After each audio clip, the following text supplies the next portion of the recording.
But it's not just happening in Ukraine. We have now invaded Africa, too, because maybe that's what countries do, and they can't fix any of their own problems. They just decide to fix the world's problems with guns. Joe Biden just authorized the military to deploy hundreds of special operators inside Somalia. Huh? Somalia? Biden is reviving that war after the last president withdrew our forces from Somalia. So what exactly is going on here? Joe Kent is one of the few people who's brave enough to say so. He's a former member of the Army Special Forces. He's running for Congress in Washington State. We're just going to say it out loud. We're hoping he wins. He joins us tonight. Joe Kent, good to see you. So first to the news, they have, behind the scenes, without telling anybody, agreed to spend trillions fighting this war against Russia. Was there a vote on this that I missed, that you missed?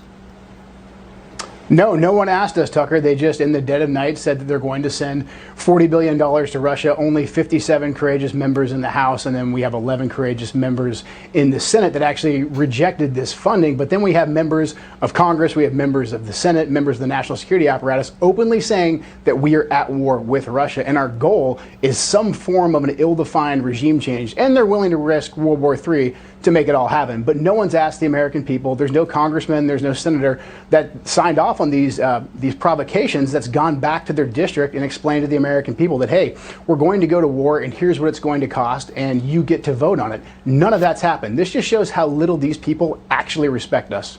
Well, it's unbelievable. And at some point, they will bankrupt the country. I mean, money is not infinite. We're running out of it. Most people are running out of it in their household budgets. They have no sense of that at all, I guess?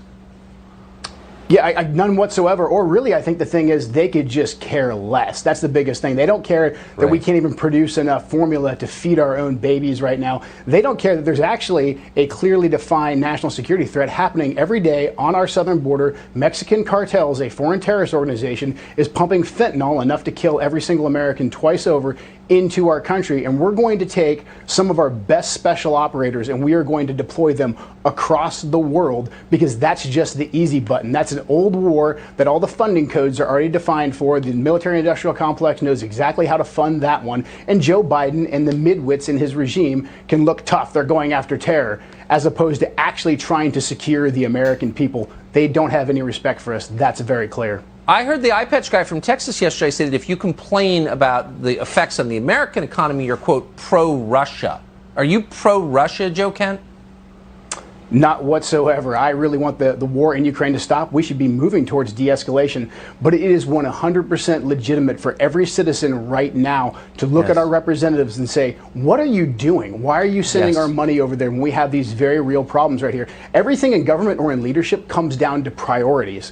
And if our leaders cannot prioritize our citizens, those leaders must be removed. That's exactly why I'm running for Congress. God bless you. And you can explain it, unlike so many Republicans, which I'm grateful for. Joe Kent, thanks for coming on tonight. Thank you. Thank you, Tucker.